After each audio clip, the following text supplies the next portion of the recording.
अरे और तो और भगवान नौकर बनने के लिए तैयार है।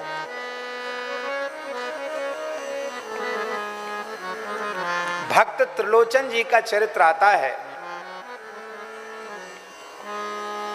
संत ज्ञानेश्वर के शिष्य थे भक्त त्रिलोचन जी, वैश्य थे, महाजन। वैश्यों में महाजन अटक वाले भी आते हैं, महाजन होते हैं ना। महाजन जैसे अलग अलग उपाधियां होते हैं, ऐसे महाजन भी होते हैं। वो महाजन थे, महाजनी का धंधा उनके यहां होता था। बड़े साधु सेवी थे, उनके कोई संतान नहीं थी। भगवान की कृपा से धन की कोई कमी नहीं थी, धंधा अच्छा था, महाजनी का काम बढ़िया था। ठाकुर सेवा और संत सेवा में ही उनका समय बीतता था और भगवान की भक्ति थी, इसलिए उनके मन में अभाव का भी अनुभव नहीं था। ओ बेटा बेटी क्या करना, नहीं हुआ तो नहीं हुआ, लेकिन एक बात की चिंता उनके मन में रहने लगी। त्रिलोचन जी के मन में, उनके मन में एक बात की चिंता रहने लग गई कि अब हम हो गए हैं बूढ़े और ठाकुर सेवा और संत सेवा नौकर चाकरों के द्वारा संभव नहीं, तो अपने हाथ के करने की चीज है। तो अब तक तो हम अपनी पत्नी के सहित साधु सेवा में खड़े रहते थे, अब हमारा शरीर ही बूढ़ा हो गया। अब ये संत भगवान घर में आते तो हैं, पर वो स्वयं ही सब सेवा में लग जाते हैं, तो ये उनको सहन नहीं होता था। और मन में सोचते थे कि हे प्रभु, कोई ऐसा भक्त सेवक मिल जाता जो चाहता मुँह मांगा हम उसको दे देते, लेकिन वो साधुओं की सेवा संभाल लेता, क्योंकि मेरा शरीर तो बूढ़ा हो रहा है और मेरी घरवाली भी बेचारी वृद्ध हो रही है, भक्तानी भी वृद्ध हो रही है। तो श्री त्रिलोचन महाजन जी के मन में बड़ी चिंता थी। पंढरीनाथ भगवान, पंढरपुर के ठाकुर जी सहन नहीं कर पाए। ये सत्य घटना है, भक्तमाल में कथा है। तो ठाकुर जी आ गए, बोलो भक्तवत्सल भगवान की। ये तो नटवर नागर हैं, विचित्र वेशभूषा बना लेते हैं, फटी सी कामरी, फटे पुराने कपड़े, 15-16 साल की उम्र, केस घुंघराले, स्वरूप तो खूब सुंदर, पर ऐसे जैसे महीनों से नहीं नहाया हो। शरीर पर धूल मिट्टी चढ़ी है, केस उलझ के जटा जैसे हो गए हैं, टूटी सी पान ही है, टेढ़ी बेड़ी लकड़ी लिए हैं। और त्रिलोचन जी बैठ करके जब भी कर रहे थे, रो भी रहे थे कि प्रभु साधु सेवा में कमी नहीं आनी चाहिए, संत सेवा के लिए कोई सेवक मिल जाता तो अच्छा था। तब तक ठाकुर जी आए। शेठ जी राम राम, जय जय राम कृष्ण हरि। नेत्र खोले, रे बड़ा सुंदर बालक है, लगता है इसको नहाता धोता नहीं है, फटे पुराने कपड़े हैं, पैर में जूती भी फटी पुरानी सी जूती है।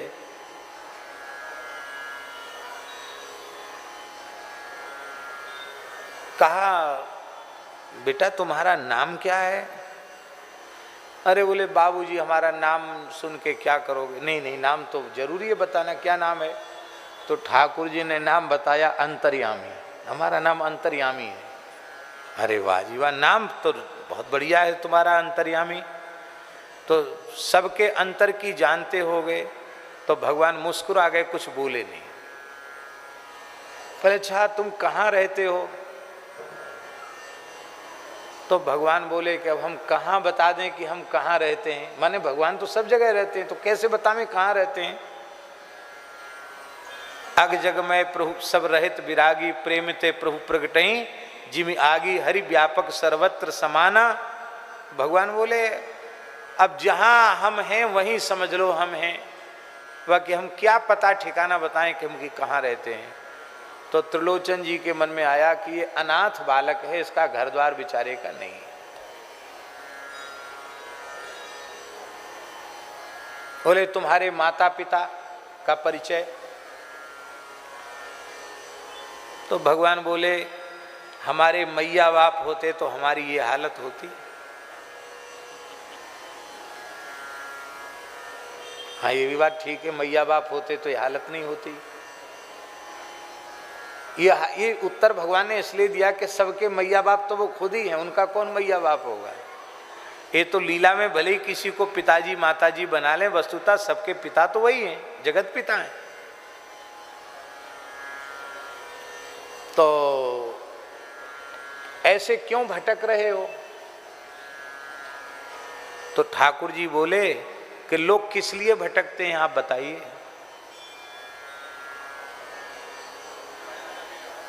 तो सेठ जी बोले, त्रिलोचन जी बोले धंधा पाने के लिए लोग घूमते हैं, तो बस इसलिए हम धंधा मिल जाए, 2 पैसा का कहीं कुछ रोजी रोटी मिल जाए, धंधा मिल जाए, इसलिए हम घूम रहे हैं। तो कुछ काम करना जानते हो? ऐसा ही होता है कि नौकर कोई आता है तो ऐसी बातचीत, कुछ काम करना जानते हो?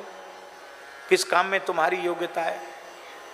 बोले हमको चारों वर्ण और चारों आश्रमों की क्या मर्यादा है, उनका क्या खान पान है, क्या उनकी रेख टेक है, सब मुझे मालूम है। अच्छा। तो त्रिलोचन जी बड़े हंसे कि तुम्हारी उम्र तो 16-17 साल से ज्यादा समझ में नहीं आ रही है, इतना अनुभव तुमको कैसे हो गया? बोले आप विश्वास करो न करो, हम सब जानते हैं। तो साधु सेवा करना आता है? तो ठाकुर जी बोले साधु सेवा करते करते मेरा जन्म बीत गया। तो त्रिलोचन जी बड़े हंसे, बोले ये लड़का कुछ करे न करे, बोलता बहुत मीठा है, इसको रख लो अपने पास। हैं बताओ, तेरी उम्र तो देखने में लगता 16-17 साल की, भी रेख भी नहीं आई, मूछ भी नहीं आई, अब कहता जन्म बीत गया। उम्र ही कितनी हुई जो जन्म बीत गया? तो जब इतने योग्य हो फिर तुम्हें नौकरी कहीं क्यों नहीं मिली? कुछ न कुछ खोट तुम्हारे में जरूर है, जो इतने योग्य होने पर तुमको नौकरी नहीं मिली। बोले हाँ एक खोट है हमारे में, हम काम से पीछे हटते नहीं हैं, सब काम करते हैं हम, पर हमारे बारे में कोई शिकायत करने लग जाए तो वहां रहते नहीं हैं। क्या शिकायत? बोले हम बहुत खाते हैं, पेटू हैं, खाते ज्यादा हैं हम। तो त्रिलोचन जी हंसने लगे, बोले घर में अन्न धन की कमी नहीं है, कितना खाते होगे, बच्चे हो? तो भगवान बोले खाऊं 5-7 शेर, 5 शेर खा जाता हूं मैं, नहीं तो ठीक से खिलाओ तो 7 शेर तो कम से कम खा ही जाता हूं। आप लोग कहेंगे भगवान ने ऐसी बात क्यों कही? बहुत ध्यान से सुने, ये बात शास्त्र की बात है, लिखने योग्य और समझने योग्य बात है। घर में यदि आपने ठाकुर जी की प्राण प्रतिष्ठा की है तो प्राण प्रतिष्ठित विग्रह को 5 शेर से कम भोग नहीं लगाना चाहिए, कम से कम 5 शेर या 7 शेर भोग सामग्री सामने पधरानी चाहिए, अन्यथा भगवान का विग्रह पधराने में दोष लगता है। ये नहीं कि अब तो हम घर में 2 ही आदमी खाने वाले हैं, अब 2 रोटी वो खाते, 2 रोटी हम खाते हैं, 4 रोटी बना के भगवान को भोग लगा दो। तो भगवान ने कहा हम 5-7 शेर खाते हैं, मंदिरों में ये भोग लगाने की शास्त्रीय परंपरा है। तो भगवान बोले हम 5-7 शेर खाते हैं। तो त्रिलोचन जी बोले ऐसा है, 5 और 7 कितने होते हैं? कितने होते हैं? बोले आप 10 शेर 12 शेर खाओ, हमारी तरफ से कोई कमी नहीं, 20 शेर खाओ भले, पर साधु सेवा में कमी नहीं आनी चाहिए। भगवान ने सोचा बड़ा उदार भगत है, कंजूस तो बिल्कुल नहीं है, तो थोड़ा प्रश्न पत्र और कठोर कर दिया ठाकुर जी ने। ठाकुर जी बोले देखो ऐसा है, हम तो सबकी सेवा करेंगे, ठाकुर जी की भी आपके घर में सेवा करेंगे, संतों की भी सेवा करेंगे, आपकी भी सेवा करेंगे, लेकिन हमको रोटी बना के माता जी को खिलाना पड़ेगा। जो आपकी गृहिणी है ना भक्तानी, उनको हमारे लिए बनाकर खिलाना पड़ेगा। तो त्रिलोचन जी की गृहिणी तो बेचारी अब तक बनाती ही थी साधुओं के लिए रसोई। तो त्रिलोचन जी ने अपनी गृहिणी से कहा, ध्यान से सुने, त्रिलोचन जी ने अपनी गृहिणी से कहा कि सेवक तो एक मिल गया है, लेकिन इसने विचित्र शर्त रख दी है ये सबको बना के खिलाएगा, पर इसको तुम बना के खिलाओगी। माता जी बड़ी सरल थी, त्रिलोचन जी की पत्नी बहुत भक्त थी। अरे बोले कोई बात नहीं, लोग कहते तुम्हारे बेटा नहीं बेटा नहीं, इससे अच्छा बेटा कहाँ मिलेगा, इसी को बेटा मानकर खूब बना बना के खिलाऊंगी। त्रिलोचन जी बोले ये इसने पहले कह दिया खाऊं 5-7 शेर, 5-7 शेर खाता हूं। तो पत्नी थोड़ी सकुचाई तो सही, लेकिन फिर उनको नहीं नहीं कोई बात नहीं, इससे ज्यादा तो मैं रोज ही बनाती हूं, बना के खिला दूंगी, क्या है। भगवान ने कहा जिस दिन ये बात कह दोगी कि ये बड़ा पेटू है, बहुत खाता है, हम भाग जाएंगे। बोले हम क्यों कहेंगे ये बात। अब ठाकुर जी ने त्रिलोचन जी के यहाँ, महाराष्ट्र की घटना है, त्रिलोचन जी के यहाँ ठाकुर जी ने 13 महीना सेवा की नौकर बन के। कितने महीना? सब तरह की सेवा, चौका बर्तन से लेके झाड़ू बुहारू से लेकर सब सेवा। कहां तक कहें त्रिलोचन जी की भी मालिश कर देते, उनका भी कपड़ा धो देते, उनको बढ़िया चकाचक रखते। और भगवान के लिए क्या कठिन है। भगवान के आने से रिद्धि सिद्धि भी बहुत बढ़ गई, साधु भी बहुत आने लगे, उत्सव महोत्सव बहुत होने लगे। और जो साधु जिस प्रकार की वस्तु पाना चाहता है, भगवान के लिए क्या कठिन, वही बना के प्रस्तुत। अब प्रत्येक साधु को यही अनुभव होता कि अंतर्यामी तो हमारी ही सेवा में दिन रात रहता है। जय जयकार होने लगी। बोले भाई सेठ जी के यहाँ तो आनंद हो गया, लगता अष्ट सिद्धि नवनिधि नहीं के घर में रहती है। ओ कथा कीर्तन उत्सव महोत्सव होता रहता है, बहुत आनंद है। अब तो सेठ जी की झुर्रियां भी पता नहीं कहाँ चली गई, अब तो चमक आ गई है, माला लेके अपने प्रेम से भजन करते हैं। त्रिलोचन जी तो अब क्या कहना, बहुत बढ़िया। अरे महाराज 1000 लाख बेटा मिलाकर भी ऐसा बेटा नहीं हो सकता जैसा नौकर मिला है इनको। अब भगवान बोले हम और कुछ नहीं चाहिए, हमको कपड़ा दे दो, भोजन दे दो। अब बढ़िया सुंदर उबटन लगा के स्नान कराया, सुंदर कपड़े पहना दिए। ठाकुर जी तो ठाकुर जी सुंदर लगने लगे।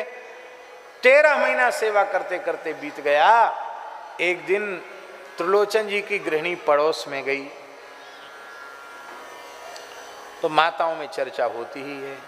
उन्होंने कहा अरे बहन आपके यहाँ तो अंतर्यामी क्या आया है, भगवान ही आ गए महाराज, ऐसी रिद्धि सिद्धि घर में हो गई है, सब और नगर में सेठ जी की जय जयकार हो रही है। सेठ जी की तो रंगत ही बदल गई है, पर तुम तो जैसे पहले लट्टी दूबरी थी ऐसी ही है वो, तुम्हारे कोई फर्क नहीं है। तो उन्होंने कहा अब उनको करने ही क्या पड़ता, कुछ नहीं करना पड़ता, खाली माला फेरते हैं, भजन करते हैं, थोड़ा बहुत कोई धंधे पानी की बात है वो देख लेते हैं, और उनको कोई काम नहीं है। पर आपको भी तो काम नहीं होगा, अंतर्यामी सब कर लेता होगा। अब वो बेचारी उनसे मुंह से निकल गया कि नहीं यही तो बात है, अंतर्यामी सब करता पर अंतर्यामी की सेवा हमको करनी पड़ती है। अच्छा क्या सेवा?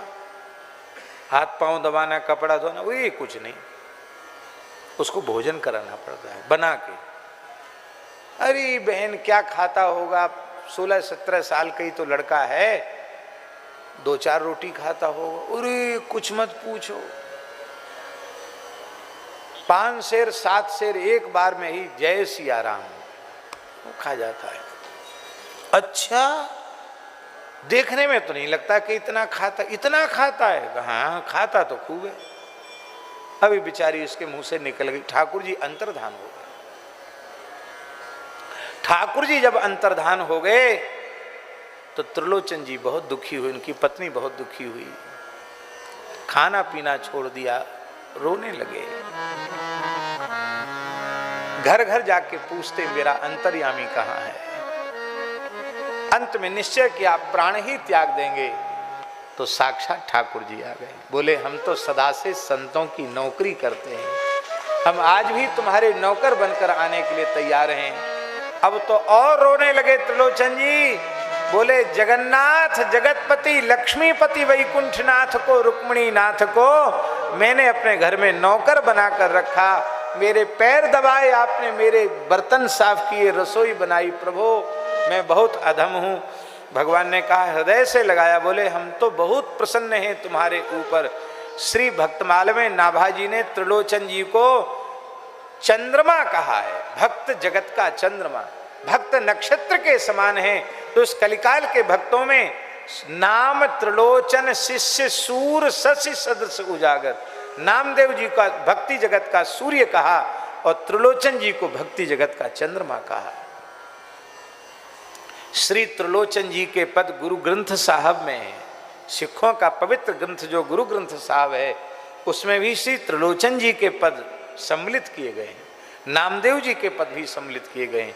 माने आप ये विचार कीजिए कि उस काल के कितने बड़े संत हुए श्री त्रिलोचन जी महाराज। कोई हमारे जैसे विरक्त बाबा जी नहीं थे, वैश्य थे, गृहस्थ थे, परिवार में रहते थे, पर उनकी ख्याति कितनी हुई होगी कि सिखों के पवित्र ग्रंथ गुरु ग्रंथ साहब में भी त्रिलोचन जी की वाणी को आदर पूर्वक स्थान मिला।